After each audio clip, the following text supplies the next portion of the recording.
నమస్తే. తెలంగాణలో ఉన్నటువంటి 17 లోక్సభ నియోజకవర్గాలకు సంబంధించినటువంటి రాజకీయ చిత్రాలను చూస్తున్నాము.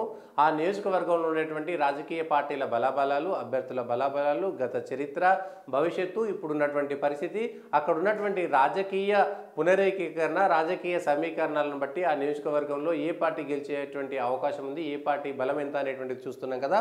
అందులో భాగంగా మహబూబాబాద్, పాత వరంగల్ జిల్లాకు సంబంధించినటువంటి మహబూబాబాద్ ఆ నియోజకవర్గాన్ని చూద్దాం.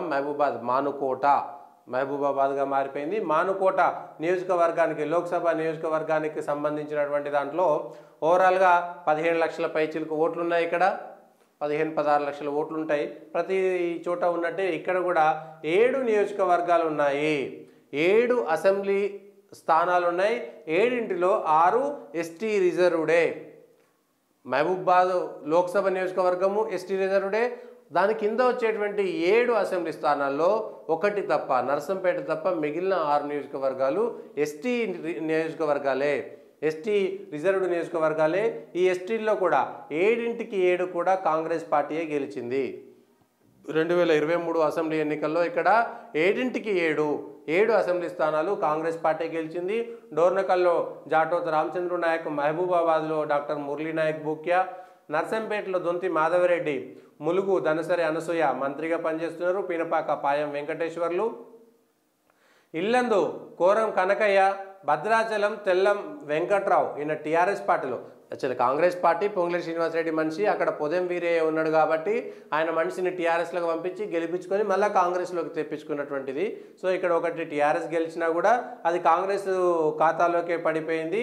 మహబూబాద్ జిల్లా, వరంగల్ జిల్లా, ములుగు జిల్లా, భద్రాద్రి కొత్తగూడెం జిల్లా. ఒరిజినల్గా అయితే పాత వరంగల్ జిల్లా ఇవన్నీ, ఇది కొత్తగూడెం. ఇప్పుడున్నటువంటి పాత ఖమ్మం జిల్లాలో 3 నియోజకవర్గాలు ఉంటే ఇప్పుడు కొత్తగూడెం జిల్లాకి మారిపోయింది. ఈ మహబూబాద్ 3 సార్లు ఎన్నికలు జరిగితే 2009లో బలరాం నాయక్ కాంగ్రెస్ పార్టీ నుంచి 2009లో గెలిచి అంతకుముందు ఆయన కేంద్రంలో సహాయ మంత్రిగా కూడా పనిచేశారు బలరాం నాయక్. ఇప్పుడు మళ్ళీ కాంగ్రెస్ పార్టీ నుంచి పోటీ చేస్తున్నారు. 2014లో అజ్మీరా సీతారాం నాయక్ పోటీ చేసి గెలిచారు టీఆర్ఎస్ పార్టీ తరఫున. ఇప్పుడు ఆయన భారతీయ జనతా పార్టీలో చేరి బీజేపీ అభ్యర్థిగా ఉన్నాడు. మాలోత్ కవిత అంతకుముందు కాంగ్రెస్లో ఉండే తర్వాత టీఆర్ఎస్లో చేరి మహబూబాబాద్ ఎంపీ స్థానం నుంచి గెలుపొందారు. రెడ్డి నాయక్ కూతురు కవిత ఈసారి టీఆర్ఎస్ పార్టీ అభ్యర్థిగా పోటీ చేస్తున్నారు. 2019లో ఏం జరిగిందో చూద్దాం. 2019లో కవిత మాలోత్ 4,62,000. కాంగ్రెస్ బలరాం నాయక్ సిట్టింగ్ అంతకుముందు 3,15,000. TJS Arun Kumar Maipathi 57,000. Kalluri Venkateswararao CPI 45,000. BJP Jatoth Hussain Naik 25,000. 5వ స్థానంలో బీజేపీ ఉంది. మొదటి స్థానంలో టీఆర్ఎస్ ఉంది. 2014లో అజ్మీరా సీతారాం నాయక్, ఇప్పుడు బీజేపీ అభ్యర్థిగా పోటీ చేస్తున్నటువంటి వ్యక్తి 3,20,000. కాంగ్రెస్ నుంచి బలరాం నాయక్ అంతకుముందు సిట్టింగు కేంద్ర మంత్రిగా పనిచేసినటువంటి వ్యక్తి ఓడిపోయాడు. టీడీపీ నుంచి భానోత్ మోహన్ లాల్ 2014లో టీడీపీ బీజేపీ కలిసి పోటీ చేసిన 3వ స్థానంలో ఉంది. వైఎస్ఆర్సీపీ నుంచి డాక్టర్ తెల్లం వెంకట్రావు, ఇప్పుడు భద్రాచలం ఎమ్మెల్యే, కాంగ్రెస్లో ఉన్నాడు. అంతకుముందు 2014లో ఇక్కడ తెల్లం వెంకట్రావు పోటీ చేశారు ఎంపీగా. ఆయన వైఎస్ఆర్సీపీ నుంచి పోటీ చేశారు. పాయం చంద్రారావు ఇండిపెండెంట్ 94,000 ఓట్లు వచ్చినాయి. ఇక 2009లో బలరాం నాయక్ కాంగ్రెస్ నుంచి గెలిచినటువంటి బలరాం నాయక్ 3,94,000 వస్తే, సిపిఐ నుంచి కుంజా శ్రీనివాసరావు 3,25,000. పిఆర్పీ నుంచి DT Naik 1,45,000. DT Naik retired police officer. DT Naik పోటీ చేశారు. పిఆర్పీ నుంచి కెచ్చెల రంగారెడ్డి ఇండిపెండెంట్ 2009లో.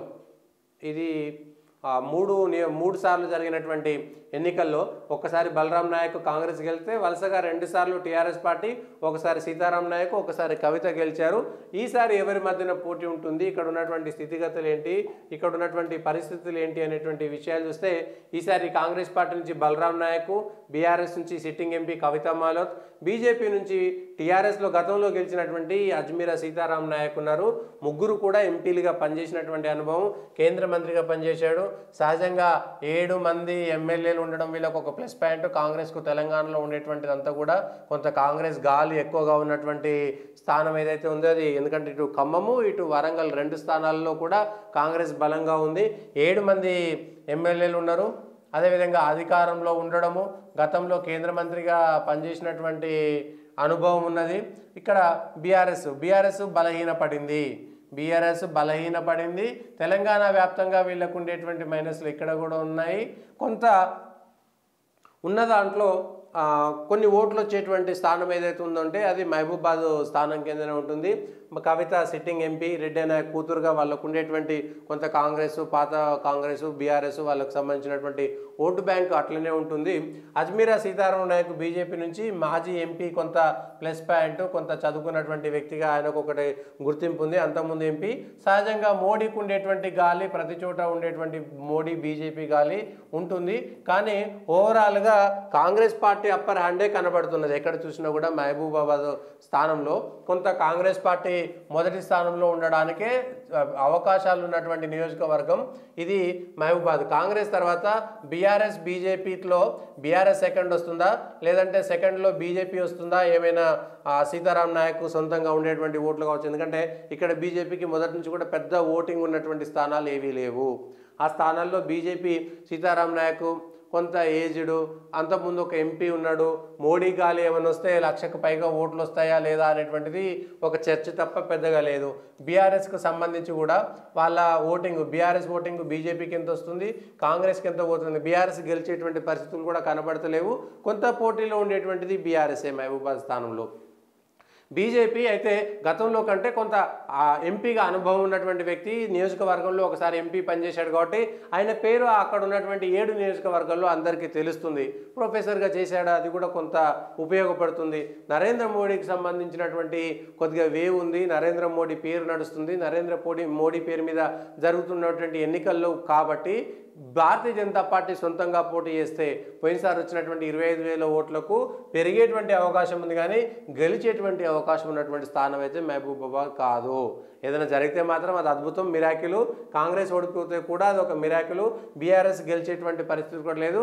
ఎక్కువ శాతం మొగ్గు మాత్రం కొంత కాంగ్రెస్ పార్టీకి ఉన్నటువంటిది. కాంగ్రెస్ పార్టీ ఖచ్చితంగా గెలవగలిగేటువంటి సూచనలు ఉన్నటువంటి నియోజకవర్గం ఏదైనా ఉందంటే అది మహబూబాబాద్ స్థానమే అనుకోవచ్చు. అక్కడ ఉండేటువంటి ఏరియాలో ఉండేటువంటి ఎస్టీ రిజర్వ్డ్ స్థానాల్లో కూడా కాంగ్రెస్ పార్టీ గెలవడం, కొంత వ్యతిరేకత, కొంత టీఆర్ఎస్కి అనుకూలత ఏమైనా ఉన్నా కూడా మెజారిటీ అటు ఇటు అవ్వచ్చు. కానీ బీఆర్ఎస్ గెలిచేటువంటి పరిస్థితి లేదు. పోటాపోటీ ఇస్తుందనేటువంటి నమ్మకం కూడా లేనటువంటి నియోజకవర్గము.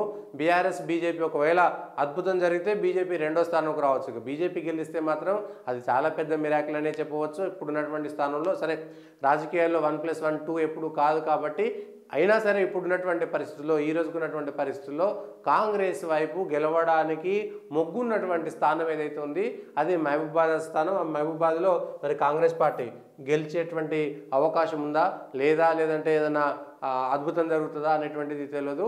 కాంగ్రెస్ పార్టీ గెలవడానికి ఎక్కువ సూచనలు మాత్రం మహబూబాబాద్లో ఉన్నాయి. బలరాం నాయక్ గతంలో ఎంపీగా పనిచేశారు, కేంద్ర మంత్రిగా కూడా పనిచేశారు. ఈసారి కూడా ఎంపీగా గెలవడానికి ఆయన అదృష్టం బాగుందని చెప్పడానికి మాత్రం మనకు మహబూబాబాద్లో చెప్పుకోవచ్చు.